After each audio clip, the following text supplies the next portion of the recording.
Magandang araw ladies, gentlemen at sa mga kapwa kong pinagkaitan ng karapatan.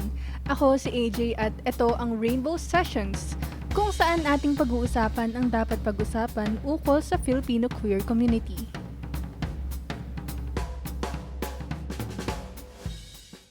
Kaunting introduction lamang bago ako magsimula. Ginunahan akong gumawa ng podcast na ganito dahil nakakita ako ng isang IG story ng isa kong ring queer na mutual. And in that story, may screenshots siya from Facebook. Now, I don't use Facebook anymore. Messenger lang because communication is inevitable. May isang post na I think pride-related because it garnered a lot of attention and unwanted reactions from homophobic people. And the IG story was a chain of comments from sad homophobes. One of those comments caught my attention. This Marites said, non-verbatim, "We don't need SOGIE Bill. We have all the rights." As if she was saying na kompleto na rights natin, and by natin, that includes you, mga makasalanang mga bakla. And I was like, nope, no ma'am, absolutely not. And I wondered kung gaano siya either out of touch or ignorant on the topic of LGBTQ plus rights na she stated that comment. Napaisip ako, maybe the statement is not coming from a place of hatred, but ignorance. So, I want to discuss the importance of the SOGIE Bill and how important it is for queer people like us to have the same rights as our, socially acceptable cis-hetero counterparts. Okay, short version, kung maikli ang pasensya mo at ayaw mo tanggapin na mali ang tinuturo sa'yo ng bata ka, kailangan natin ng SOGIE Bill dahil lahat tayo, kabilang ang mga straight na tao, ay may SOGIE. At lahat tayo, straight man o queer, ay nangangailangan ng proteksyon laban sa diskriminasyon. SOGIE stands for sexual orientation, who you're attracted to, gender identity, what you identify as, and expression, how you express yourself. Kahit sabihin natin na ikaw, lalaki ka, as straight, at nag-iiwan ng malalasamang comments sa mga post ng mga babaeng di mo kalala pero may Bible verse sa bio, meron kang SOGIE. Okay? Hindi lang kaming mga queer people ang may SOGIE. Ang SOGIE Bill ay naglalayo ng pigilan ang diskriminasyon sa mga tao dahil sa kanilang SOGIE. Mahihahalin tulad ang SOGIE Bill sa anti-bullying rule sa paaralan. Pero syempre, may mga bullies pa rin kasi kulang sila sa aruga. Ngunit may mga bullying cases na nalulutas at dahil ito sa patakaran na pinatawan ng paaralan. Ganun din ang trabaho ng SOGIE Bill kung mapasa lang kasi ng mga konserbatibong nakaupo sa kasalukuyan. Let's make it graphic. Ang SOGIE Bill ay kinikilala ang karapatan ng bawat tao kahit ano paman ang kanilang sexuality, gender identity, gender expression, edad, at iba pa. Ang SOGIE Bill ay para sa lahat, hindi lang sa queer community dahil lahat nga tayo ay may SOGIE. Magkakaroon ng karampatang parusa ang SOGIE-based hate crimes at harassment. Ang harassment ay tumutukoy sa sexual, verbal, physical, mental o emotional harassment na maaaring maranasan ng mga tao sa kanilang workplace, school, o kahit sa bahay kasama ang pamilya. SOGIE Bill can pave the way for more LGBTQ plus rights to be recognized. Punta tayo dito. Things that the SOGIE Bill is not.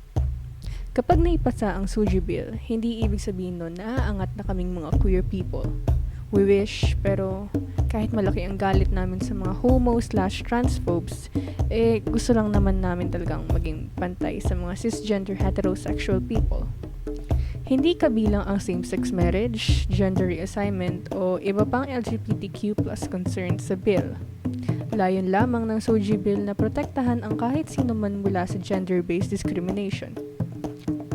Hindi pinropose ang SOGIE Bill upang atakihin ang kahit anong religious organizations. Oo, Christians, may pakiman kayo sa amin pero we don't want anything to do with you. Nothing in the bill states recognizable threat against religious organizations or any organizations at all. So, just let us be. Now, people say that LGBTQ plus people will benefit the most from this bill. True. Pero how can cisgender heterosexual people benefit from it? Kaya ba tutol ang ibang straight people sa bill ay dahil wala naman silang makukuha rito? O sa tingin nila para lang sa mga queer people to? Well, not exactly. Even straight people can choose to have a non-conforming expression. Kaya nga nakabukod ang letrang E sa GI, sa SOGIE, dahil hindi porket pinanganak kang lalaki o you identify as a man, ay susundin mo na ang traditional standards ng pagiging lalaki. Same case din for women or those who were assigned female at birth or those who identify female. Kung cisgender heterosexual ka, ngunit hindi ka nagko-conform sa standards, physical man or sa attitude, action, mindset, at iba pa, maaari ka pa rin makaranas ng diskriminasyon. At trust me, you will. This is not being negative and such, I'm just telling the truth. Bullies will literally look at all the bad things in you, gaano man kaliit yan. So in a way, dahil may mga non-conforming cis-hetero individuals na nag-exist, sako pa rin ang straight people ng SOGIE Equality Bill. Magbigay tayo ng example para mas mahintindihan pa natin. Sabihin natin isang cisgender heterosexual na lalaki ay piniling gumamit ng makeup. Makeup is associated with feminine concepts and primarily women. Presently naman, this mindset is being revised by the people. Pinapalitan na ng mindset na makeup can be used by anybody, regardless of gender. So, let's say this man experiences verbal harassment in his workplace from his colleagues. Sinasabihan siya ng sari-saring homophobic slurs kahit hindi naman siya gay. Eventually, this reaches to a point where na-ostracize na siya and nagkakaroon na ng inequality sa environment na yun dahil sa situation na yun. Nagkakaroon na ng rumors about his sexuality, na-insecure na siya about his choice of using makeup, naapektuhan na yung performance niya, and eventually, naapektuhan na yung perception ng tao towards him and his work performance. One single thing can drag him down and it's not even his fault.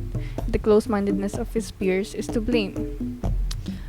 Would you still blame this man for asking protection from this type of harassment? This character in this story that represents a considerable number of men who experiences harassment because of something they choose to do, something that isn't illegal, damaging, or dangerous. Would you still say that this man and us, we queer people, are asking for too much? As a final note, I want to speak to those who choose or still chooses to keep a close mind towards this human rights bill.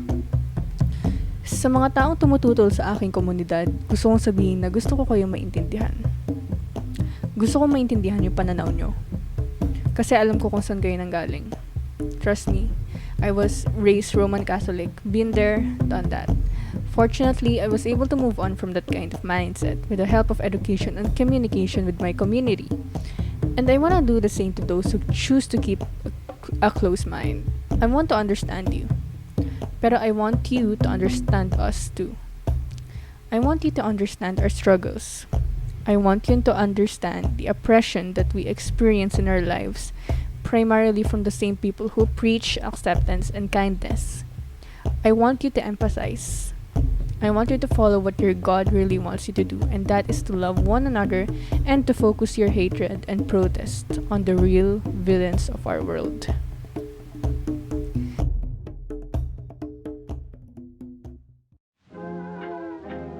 This has been quite a discussion and I really do hope you learned something and hopefully naliwanagan ng mga antay sa podcast na to.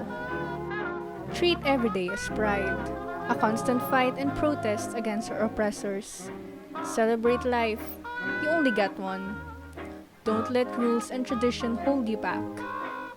Again, this is AJ and this is Rainbow Sessions.